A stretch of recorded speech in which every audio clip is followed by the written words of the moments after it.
Hello, Berklee Online. Hello. We've been waiting on you. I'm John Kellogg. I'm the Assistant Chair of the Music Business Management Department here at Berklee. And I want to welcome you to Berklee Onsite. Have you having a pretty good time so far? Good. Glad to have so many of you from so many different places. You know, I want to talk about first hearing a song many years ago by the great R&B artist named Bobby Berg. He recorded a song that was penned by the great James Brown, and the title of that song was Saying It and Doing It is two different things. Saying it and doing it is two different things. Now, I like that saying. I like it so much that I'm going to sample it. I'm going to remix it. I'm going to give it my own spin. And I say that having it and making it are two different things.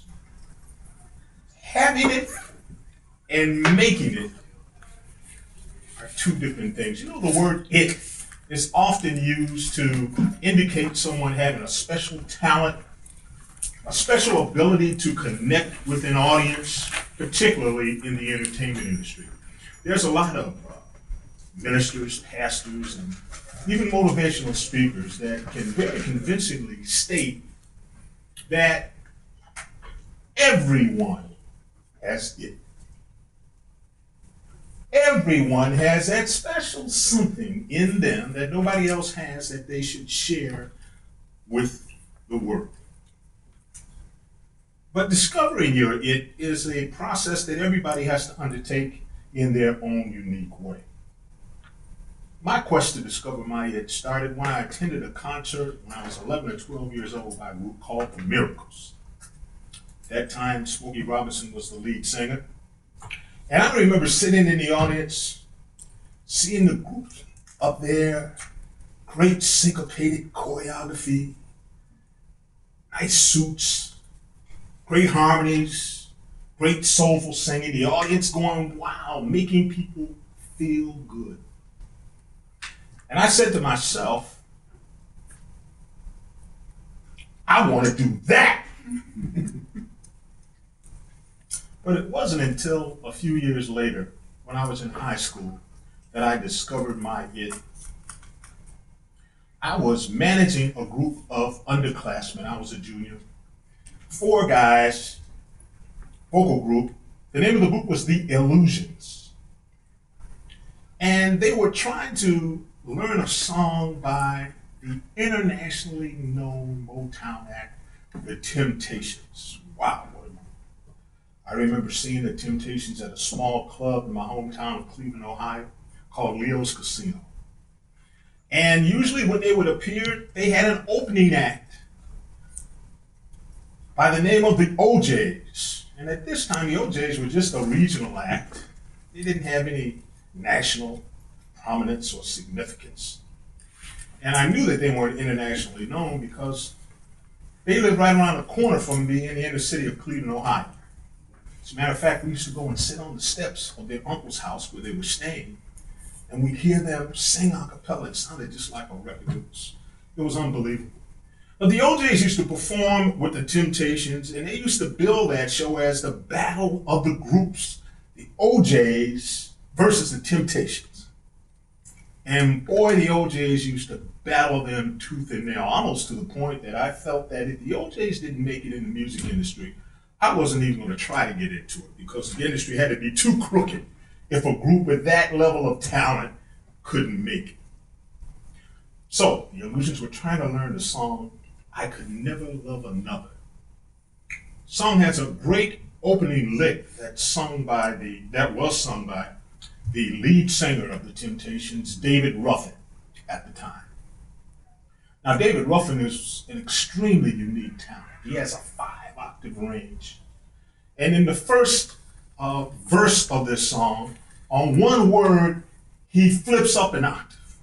It was outstanding. So everybody in the group tried to hit that lick and nobody could do it. And it got to the point that I eventually went up to the band. I said, wait a minute. That's not how you do it. This is how you do it. And I hit the lick. All of the guys stopped. They stepped back and looked at each other. And then one of them stepped up to me and said, John, we didn't know you could sing like that. You can't manage the band. You've got to be in the group. So I felt, well, maybe I have something that I can pursue. Maybe I have it to connect with an audience with my voice. But discovering your it doesn't mean that you are going to or may even want to make it. And if you decide that you want to make it, you have to determine what is making it to you. Well, I tell you, I decided right at that time that, wow, if I have this it, I want to make it, and making it to me is to perform in a national recording group. That would really be making it. So, I knew I had it, and that I wanted to make it. But what I didn't know at that time is that having it and making it are two different things. You know, I think that a lot of these reality shows, talent competitions, American Idol, Voice, America's Got Talent, kind of distort the meaning of what it takes to make it. Many of these great young talents get on that program and think that once I get on national TV in front of 6 or 7 million people, I've got it made. I've made it. I won't have to work another day in my life. All I have to do is play either my instrument or my voice, and I'll have it made. Well, that can't be anything further from the truth.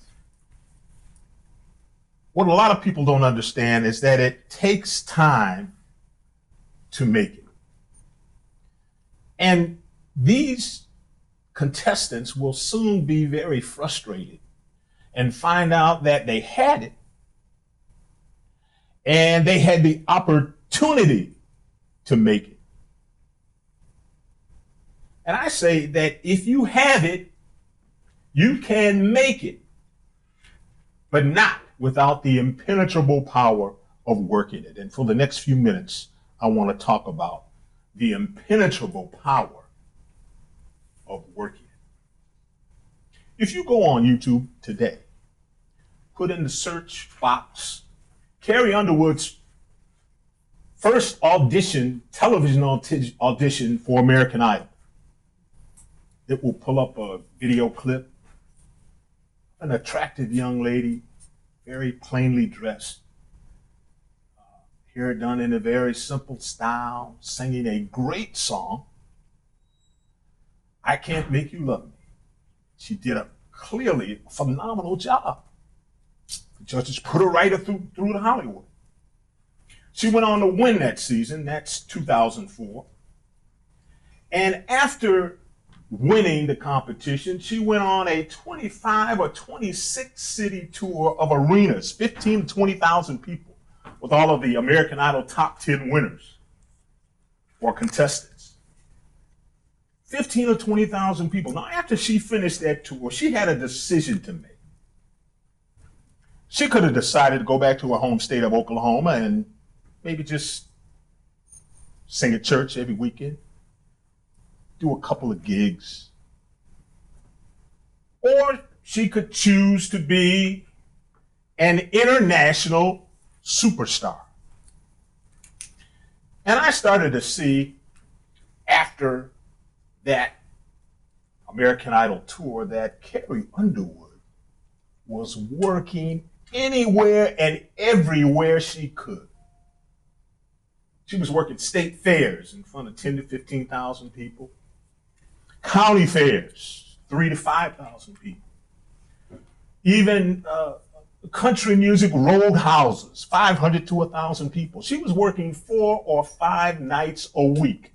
You know, the great author Malcolm Gladwell in his book, The Outliers, says that you have to invest 15,000 hours to become a master in your field of pursuit. 15,000 hours to become a master in your field of, any field of pursuit.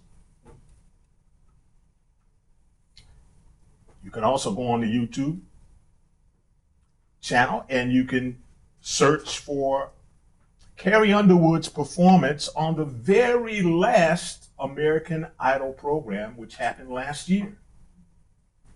I urge you to do that after this presentation, and you're going to see the difference. She performed, immaculately dressed, great production, styled out of this world. All those 15,000 hours all came to a head on this performance.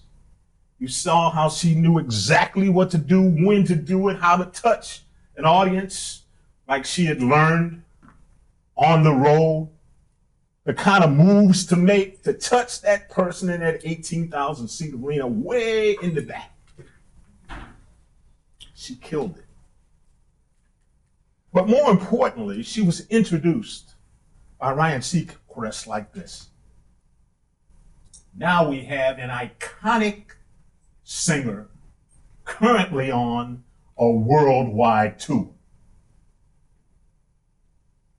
Carrie Underwood had it. She wanted to make it. But she couldn't have done it without the impenetrable power of working it. So, how many people have taken my Introduction to Music Business course? Anybody in here? Yeah, you have. Okay. So I'll be brief. You've heard this in the videos. Started with the Illusions in high school. Went to college, worked with two bands. The Decade, which was a dynamic group of 5 singers and 5 band members, most of whom did not want to make it in the music industry. They were upperclassmen. And after they graduated, both me and my guitar playing roommate put together a band that wanted to make it in the music industry. The New Decade. And we worked and worked. We worked college campuses. We worked parties. We worked nightclubs, eventually getting to the point where we became a staple on the Chitlin circuit. Chitlin circuit is a string of nightclubs and theaters where black entertainers played and cut their teeth, so to speak, during that day and age. And when we were in these various cities, there would be other bands at other clubs. And when we had off nights, we go check them out. When they had off nights, they'd come and check us out. We networked. Networking is a part of working it. We met managers and agents and other band members. So when I decided to move to New York after a number of years, the first call I made was to the leader of one of those groups, Larry Blackman of the group Cameo, who had just released their first single, a disco song, about a year earlier, and were finally at the point that they were recording their album.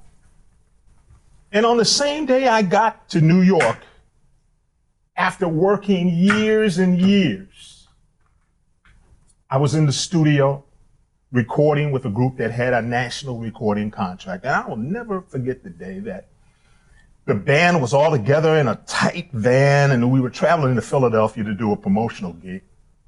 And we crossed the Ben Franklin Bridge from New Jersey into Philadelphia, and the R&B station played the current hit single. It was the first time we had ever heard the song when we were all together. And of course, the bus erupted. And I remember once they segued into the second song after that, I just kind of put my head back on the seat, thought about the 9 years it took for me to get to that point. One of the best benefits you're getting by going to Berklee is the benefit of other Berklee students and the great Berklee alums. I remember going to a concert my first year here, the Heavy Rotations CD release party. Heavy Rotations is our student-run label, and they had an annual CD release party where all of the artists on the CD performed live in the Berklee Performance Center. And I went to the show that year, not knowing what to expect, but I saw a dynamic young performer. His name was Kevin Ross, and he was a songwriting major, wrote a great R&B song, had a very unique performing style, engaging. And after the show, I remember seeing him in a lobby, and I stopped him and I said, "Young man, I think you've really got something. Come and see me." And he came to my office a couple of days later. And I said, "You really got something. You need to continue to work. I think you're really going to do it." He said, "Well, Mr. Kellogg, yeah, I'm going to do it. One of these days, I'm going to have a #1 record on the Billboard charts." That was making it for Kevin Ross. I watched him as he finished his studies here for the next year and a half. He continued to work. He performed on local television shows. He performed at clubs, even the famous Paradise Rock Club, which is historic. And after he graduated, he moved to Atlanta and started working with a very established urban music producer. And he continued to write and work with the producer, got a couple of placements, one on the big urban artist, T.I., rap artist.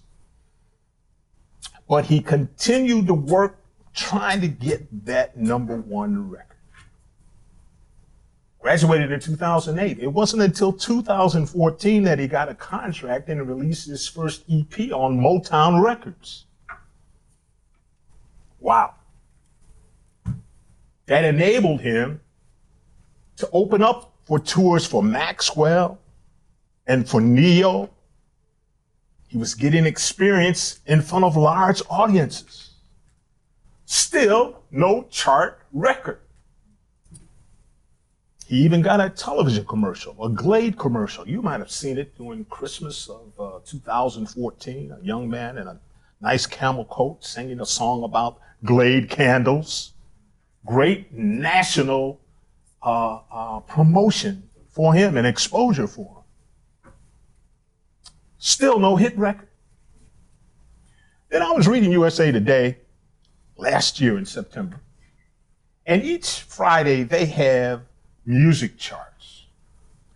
And I look at them every Friday, and I was very surprised to open it up and see on the adult urban contemporary charts a record by Kevin Ross. It was #10, Long Song Away. I was thrilled. I said, boy, congratulations to him and to Motown. I watched it over the next several months as it slowly moved up the top 10 to #8 and #6. And then when I was out in LA for the Grammys just this past February, I noticed that it was #4 on the charts. And I went to see his A&R person at Motown and congratulated him on the great job they did, one, in just supporting Kevin. Kevin even admitted when he was here a couple of years ago that there was a time during this process that he had to work at a fast food restaurant just to make ends meet because he was that determined. And the A&R person, I asked the A&R person, I said, "You think this record's going to go #1? He said, "Yeah, I think we'll be there in a couple of weeks." Now, to be frank with you, I really didn't believe it. Because Bruno Mars' 24K Magic was #1, and that's a great record. I thought it would hold on for a number of weeks. Well, it wasn't 2 weeks afterward. But within 3 to 5 weeks afterward, I went on the Billboard site to the hot adult urban contemporary songs chart. Kevin Ross had his #1 record. Kevin Ross had it. He worked it. And he made it.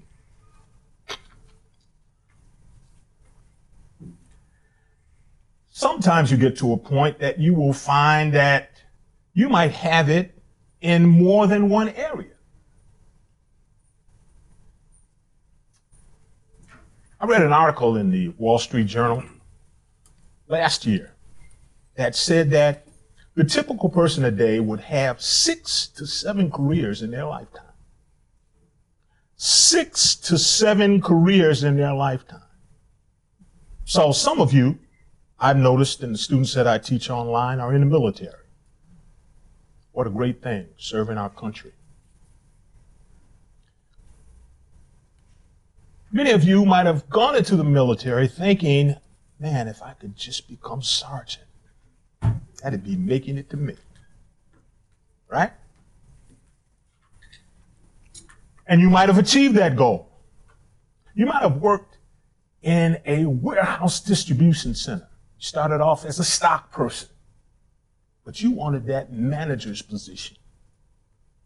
You worked at it and you got there. You achieved that goal. You could have started in an accounting firm as a public accountant and eventually wanted to be a certified public accountant, and you achieved that goal. But all the time, in the back of your mind, you were thinking, wow, I sure would like to make it in the music business. And that could be one of the reasons why you've enrolled here at Berklee Online. And I'm sure many of the people that you tell that dream to might say, are you crazy?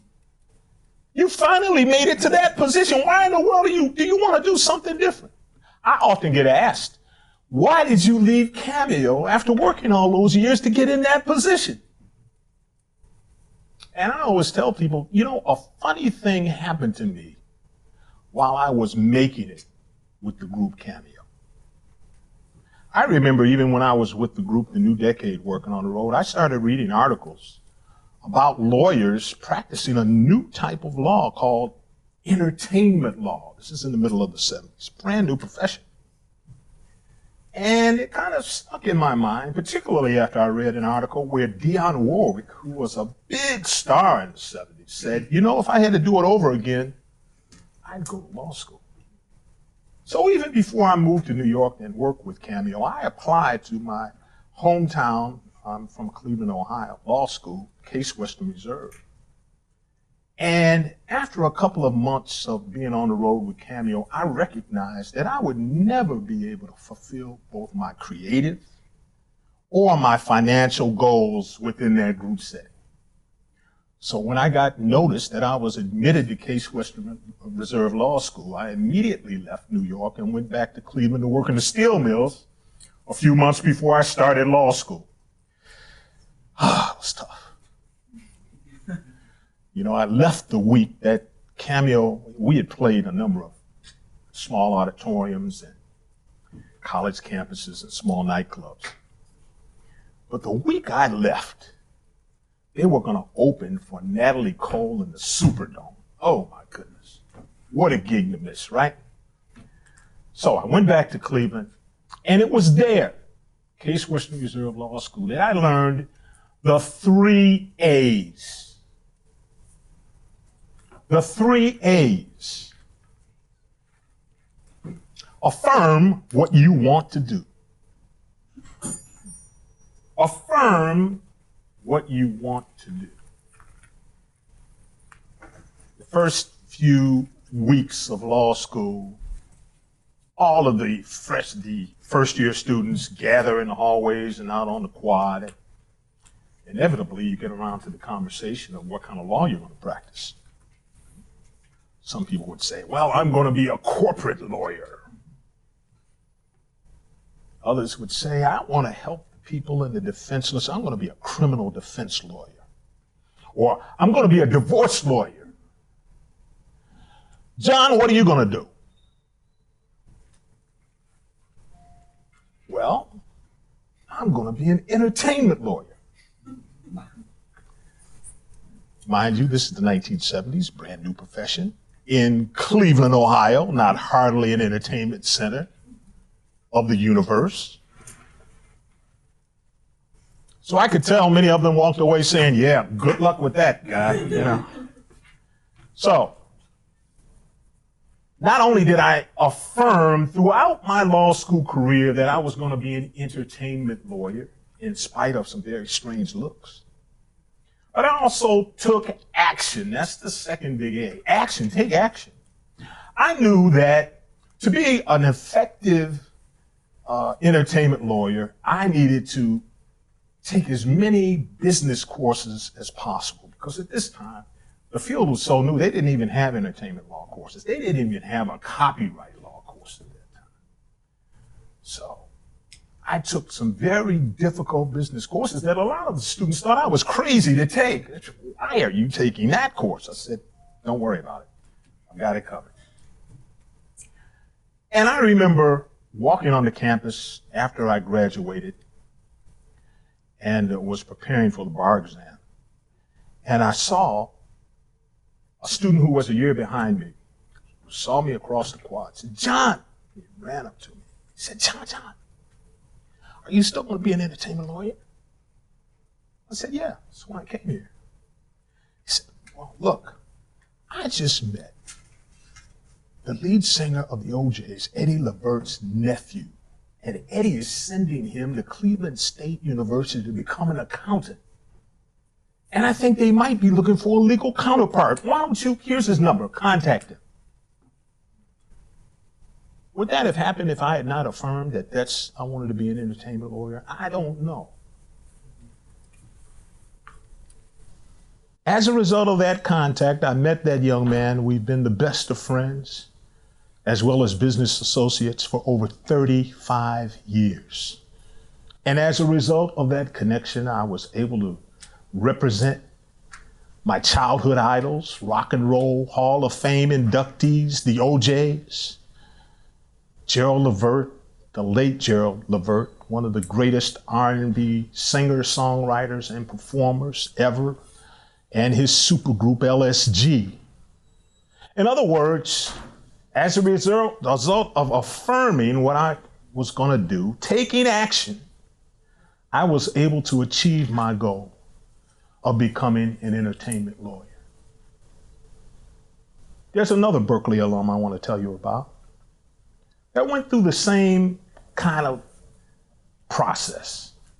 His name is Niels Gums. Niels Gums wanted to come to Berklee. That was making it to him, to come to Berklee College of Music. And he did. He made it. Well, he got very interested in the music business major, became a music-based business major. And while he was here, even though he just wanted to come to Berklee, possibly to be a star musician, he recognized, wait a minute, maybe I have it in another area. I think I can advocate well for people. I think I could really represent talent well.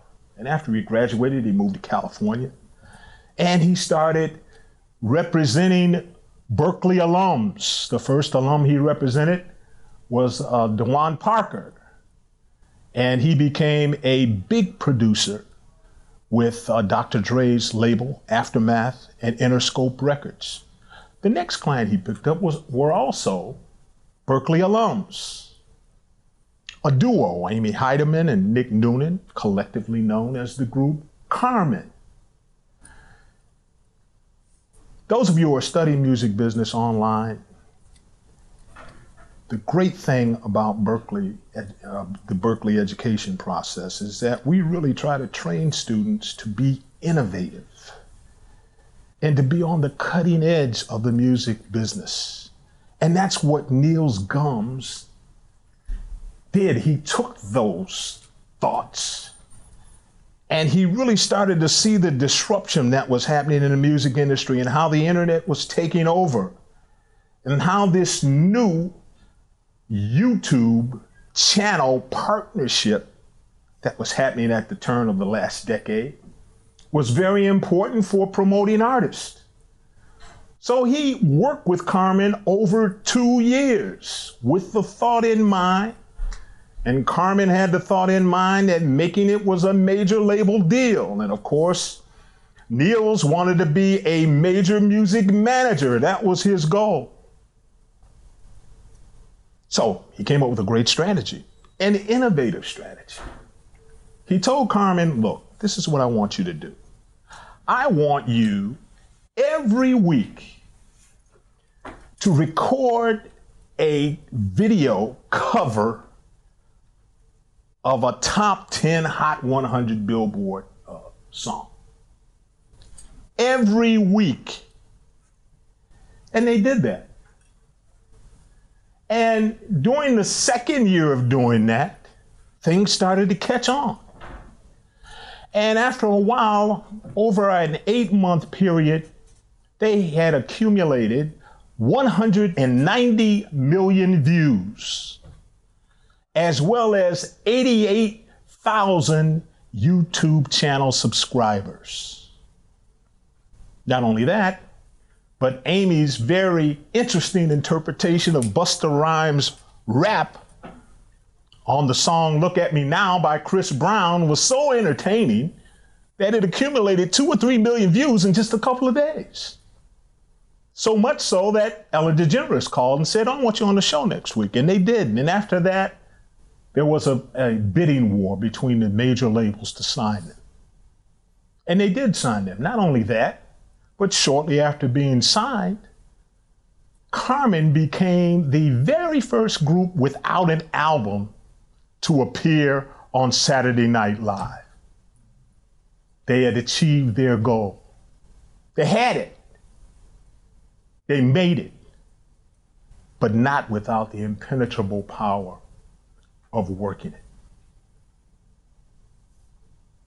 I also get asked many times, well, John, why in the world did you leave a successful law practice in the 90s, the golden age of recorded music, when albums, CDs were selling in the millions, advances were in the millions? Why did you leave that to get involved in education? And I say once again, well, a funny thing happened to me while I was making it as an entertainment lawyer. I started to see production companies and producers who were driving the business in the 90s, particularly in the hip hop area and urban area. And I noticed that even some of the most successful ones didn't have a clue as to what was going on with their contracts or their accounting statements. They didn't know how the money was made. And I said, I've been given the unique opportunity of acquiring this knowledge by representing the clients I had the opportunity to represent. And I said, I'm going to put together a series of workshops to try to train these young production companies owners. So that's exactly what I did. I put together a workshop called Take Care of Your Production Company's Business. And I had a workshop in my hometown of Cleveland, and I also had one in Detroit, Michigan.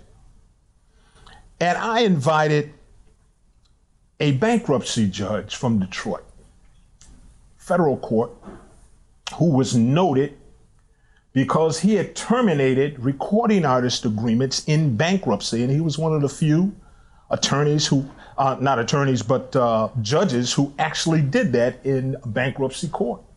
His name was Ray Reynolds Graves.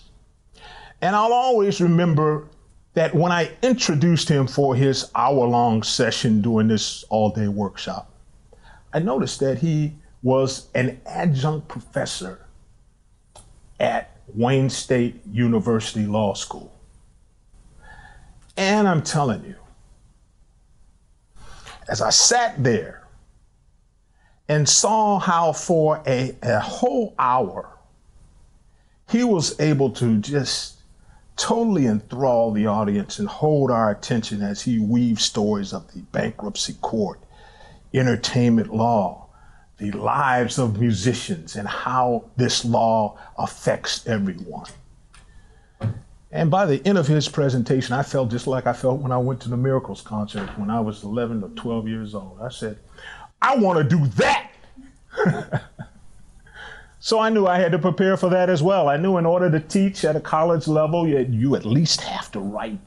Writing a book is important. I'd written a number of articles, so I ended up writing a book, Take Care of Your Music Business. The legal and business aspects you need to know to grow in the music industry. I also started to accept any and every speaking engagement I could, workshops, panels. I went on a 26-city book tour and speaking in bookstores.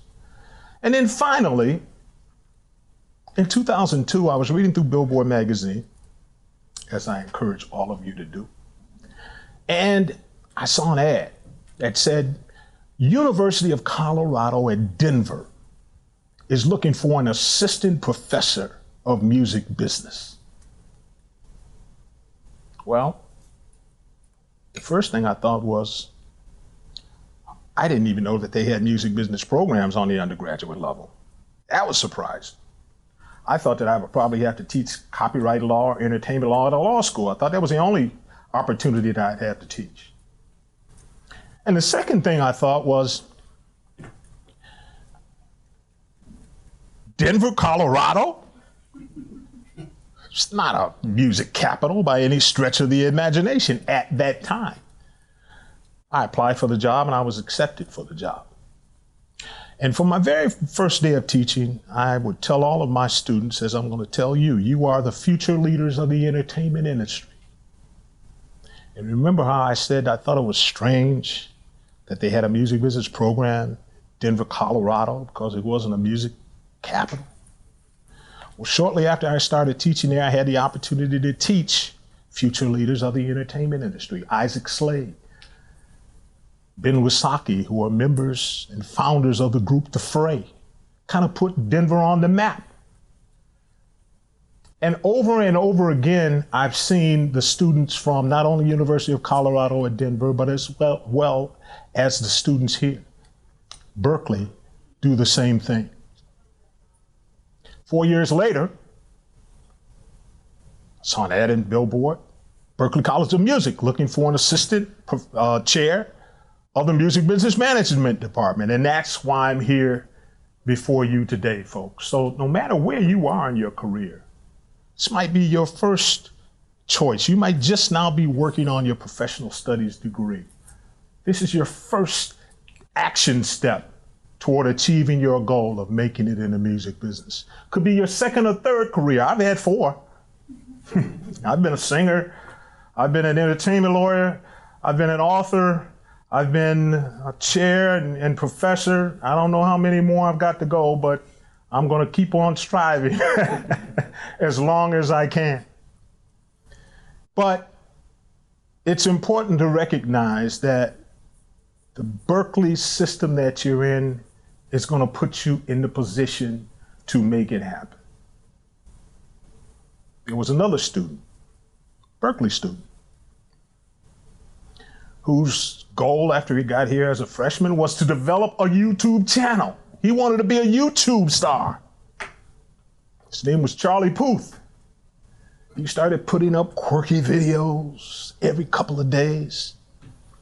And he finally did a video with Emily Luther, a cover of Someone Like You. And he wanted to be a YouTube star. That video went viral. I remember being in my office on I believe it was a Tuesday, and there was a knock at my door. A young lady walked in. It was Emily Luther. I didn't know that at the time. She said, Mr. Kellogg, I was told to see you. I said, okay, have a seat. What's up? She said, my partner and I put together a cover video of Someone Like You. And we put it online on the YouTube channel on Sunday. And we entered it into the Perez Hilton cover contest the same day. And it's gotten 2 million views over a couple of days. I said, wow. Ellen's going to call. She looked puzzled. She said, Ellen? Ellen who? I said, Ellen DeGeneres is going to call you. She said, yeah, right. Thank you, Mr. Kellogg. I said, well, come back and let me know how it works out.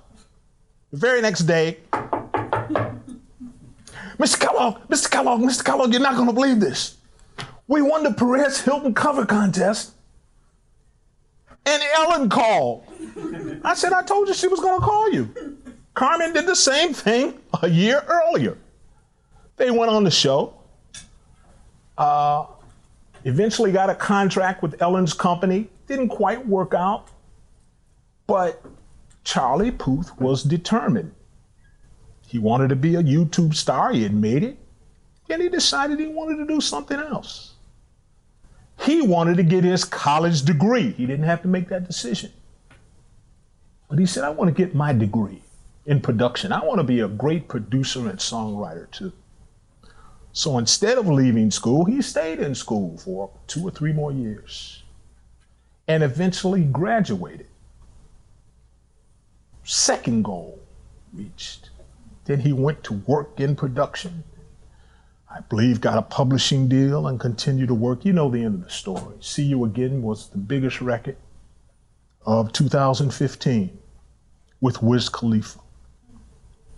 So my point to you folks, don't think that this is so far from you. It's very close. Very, very close. Take it from a kid from the inner city of Cleveland, Ohio.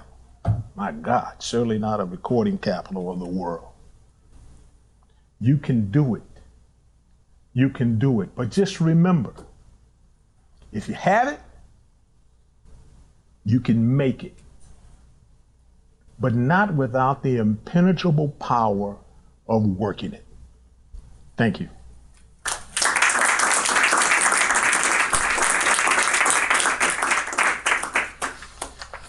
Thank you, folks. Let's talk about some of the developments that are going on in 2017 in the music industry. Anybody have any questions, comments? Yeah. Affirm what you want to do, take action. The third is achieve. Affirm, action, and achieve. Great. Anybody else? Yes. Tell me one of the 3 P's just in case they haven't read your book. The 3 P's. Powerful product, proper perspective, and professional attitude. Powerful product, proper perspective. And powerful product doesn't have to be, when I say product, it doesn't just have to be a CD. It could be a great song.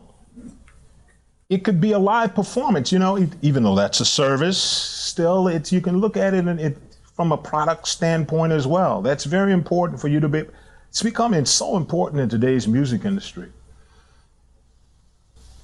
If you go to any arena show today, powerful product isn't just going to be the songs. It isn't just going to be the entertainers coming out and singing.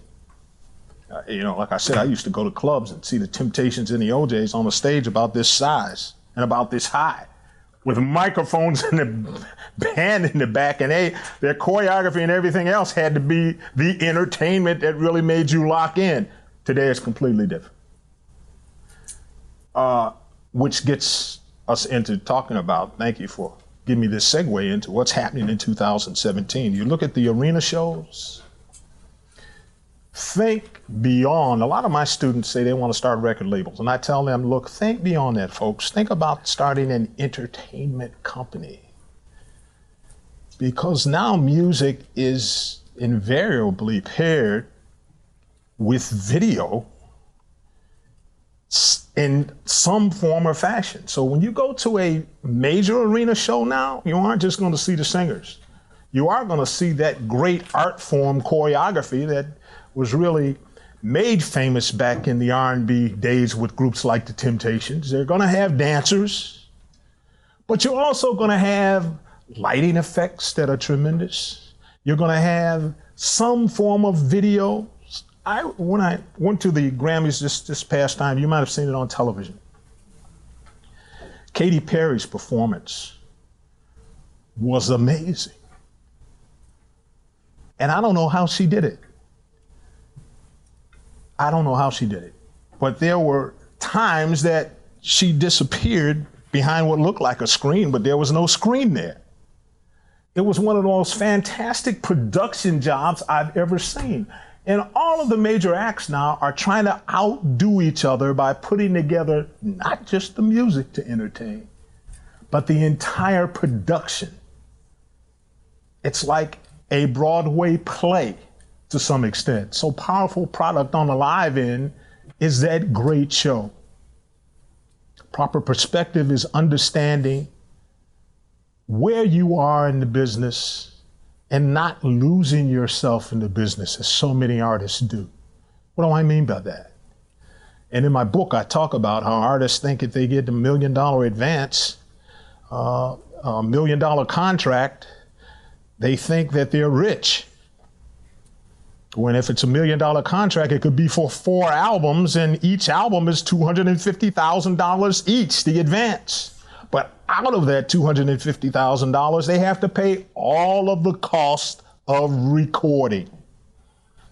And then what's left over, Uncle Sam comes in and takes a piece of that. So many times people get a little bent out of shape. They really think they're stars. They have a lot of money to burn, and they don't. So it's important for you to understand and have the proper perspective. And the last is professional attitude. Make sure you treat everybody the same. You meet the same people going up that you meet going down. That receptionist today, the person that opened the door for you, that person in the mailroom could be the head of the label one day. So treat everybody the same. The 3 big P's: powerful product, proper perspective, and professional attitude. Thank you for mentioning that.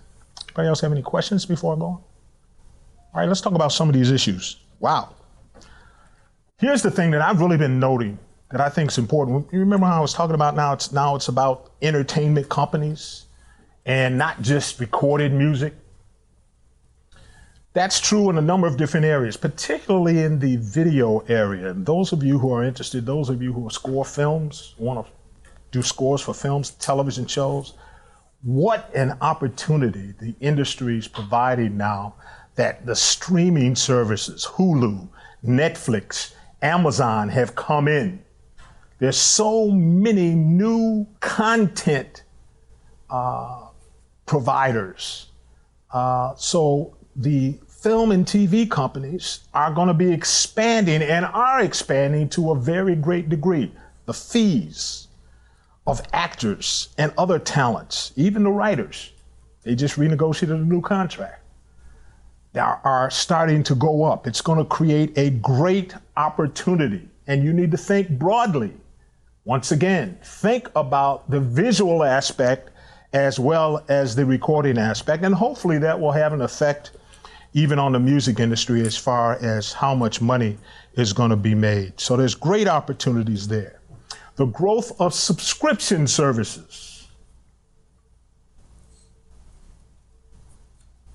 Apple, Spotify, all of the various subscription services are really growing. I just read an article that it's over 100 million. It just exceeded the subscribers of Netflix. Here's the disturbing thing to me. I remember a few years ago, there was one commentator in the music industry that says that when we hit that 100 million mark, the whole game will change. And these tenths of a penny that creators are being paid will increase to the point that it's going to be phenomenal for them. And they predicted, this person did, that it would happen in 2017. I didn't think it would get there that quickly. I wasn't sure. But it has. We're there. Has the revenue for content creators increased? No. But it has. I shouldn't say no. It certainly has. But there is still a way to go, and it's important for you to be involved. As I tell everyone, join lobbying efforts like NARAS, the National Academy of Recording Arts and Sciences. That's the Grammy organization, because they have lobbying efforts to make sure that we insist and work, even if we have to pass laws, to make sure that creators are getting paid more. Now, I say they aren't, but they are. Creators are being paid more. I have a client that is in a niche market artist, and told me that he was paid $60,000 from Sound Exchange. And this is why I know those of you who have taken my course, I insist upon you registering your recordings with Sound Exchange. There's money for you. And any non-interactive streaming that's done, you are going to be paid. And you're going to be paid on a monthly basis. So I see, at least as far as the interactive streaming and Sound Exchange, the royalties are increasing currently. The landscape is starting to change with these subscription services. Spotify is getting ready to have not an initial public offering. They're thinking about having a direct listing on the New York Stock Exchange sometime this year. And they've entered into deals with Warner Music Group, where, not Warner Music Group, Universal Music Group, where the label will be able to window the new artist albums and only have them streamed on the paid service for a period of time, maybe a week or two. And I think that you're going to see a difference, and we as creators of music have to make the difference as far as creators receiving a fair share of the revenue. The good news is that this market is exploding. Spotify has over 50 million subscribers. I think they said that Apple has over 20 million subscribers. How many people in here have a paid music subscription? Pay yourself, good. So I think that the prospects for the future are very bright, but not without you being involved. Each of us being involved to make sure things are going to happen. Sales to streaming just changed over this past year. The beginning of this year was the first time many of the labels found that the streaming revenue alone exceeded 50% of their revenue. Phenomenal growth. So it's to the point now, I'm not saying not to make CDs, because those of you who have taken my course also know that I tell you to get out there and work, perform live, sell your CDs, because you can make money at this point still doing that. It's still a very important part of the process. But streaming is starting to grow significantly.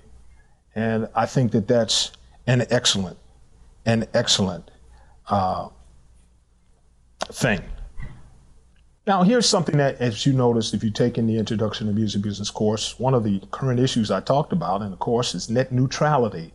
Unfortunately, since the new administration has been in, it appears that net neutrality, and what I mean by that is that's where the internet service providers have to allow all of the content for whatever the price you pay to come through and be given at a certain level and a certain amount of bandwidth. If they eliminate these net neutrality laws, then they're going to be able to restrict certain content. It might be slower, which could kind of discourage people from possibly looking at certain streams. And it's really going to put people in a position that if you don't have the money to afford the broad bandwidth, it could be, this is the argument the opponents of the current administration are making.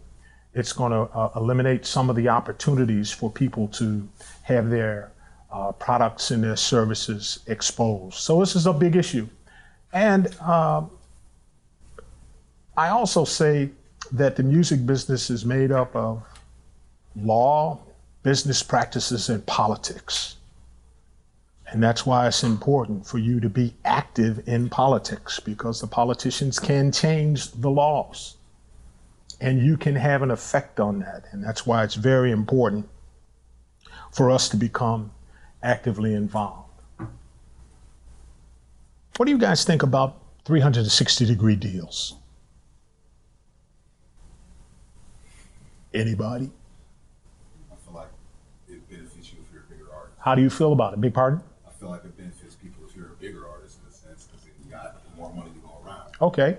He says that he thinks it benefits you if you're a bigger artist. 360-degree deals, of course, are when record companies sign, it's not just record companies, but record companies, primarily record companies that will sign an artist to a deal where they don't just participate in the revenue generated from their sale and use of the recordings, but they also benefit by way of participating in a percentage of your earnings from live performance, sponsorships, endorsements, possibly publishing, and most labels are kind of insisting upon that.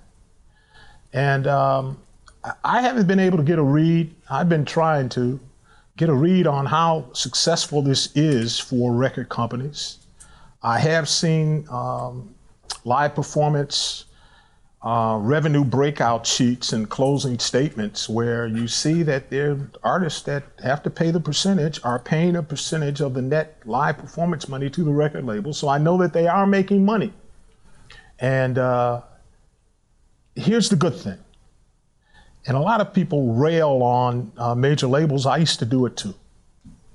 I used to rail against major labels and say how crooked they were and how unfair their business practices were until I saw a marketing plan for one of my clients. And I saw the amount of money that the record company was investing that wasn't recoupable from the artist's royalties, and it's millions of dollars. And it made me appreciate the value of a major record label. Here's the good thing. Major labels now are really starting to focus on being very active in that 360-degree space.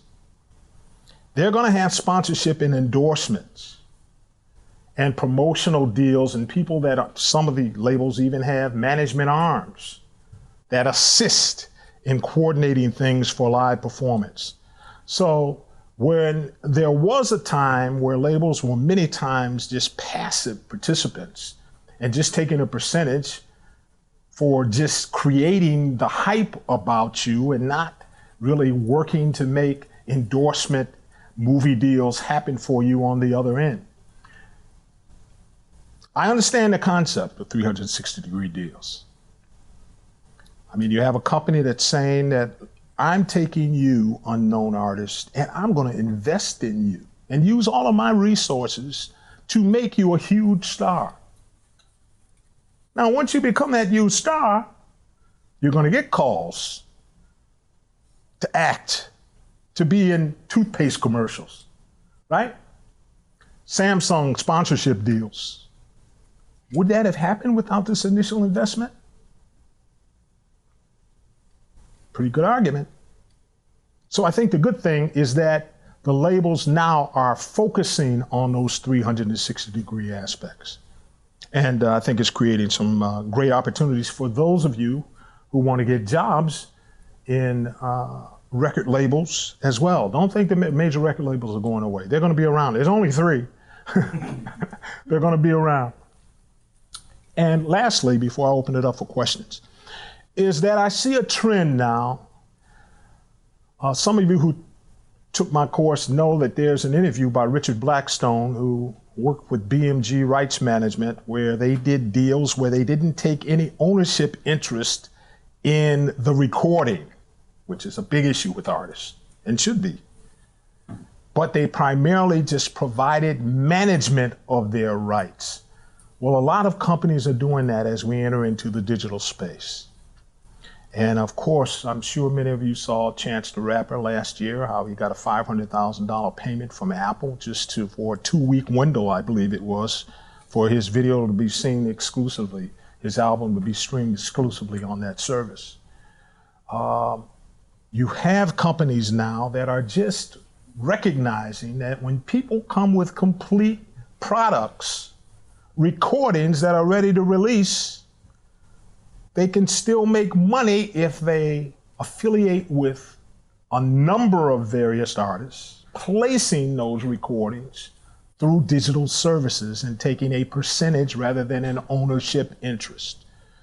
There's a company called Empire Distribution that did a great job with that, with a couple of artists, one of whom was another Berklee alum, an artist named Major, who had a major record. As a matter of fact, Kevin Ross was battling with one Berklee alum, was battling with another Berklee alum, Major, in the top 10 on the adult urban contemporary charts. Major's song and recording was released through Empire Distribution, who initially just released it digitally and placed it with all of the streaming services.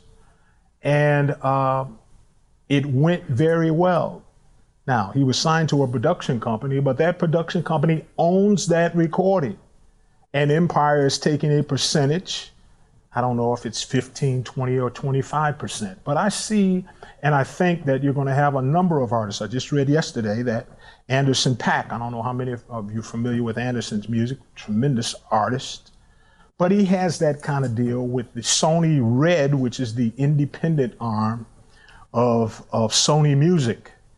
And I'm seeing a lot of artists that are moving in that direction. I think that's a very positive sign. It's always good for artists to own their own recordings. Of course, you have to weigh it. Don't just think that it's terrible to go with the interest. If you have a company that's going to put millions of dollars behind promoting you and you want to be an international music star, then it might be something that you might want to consider.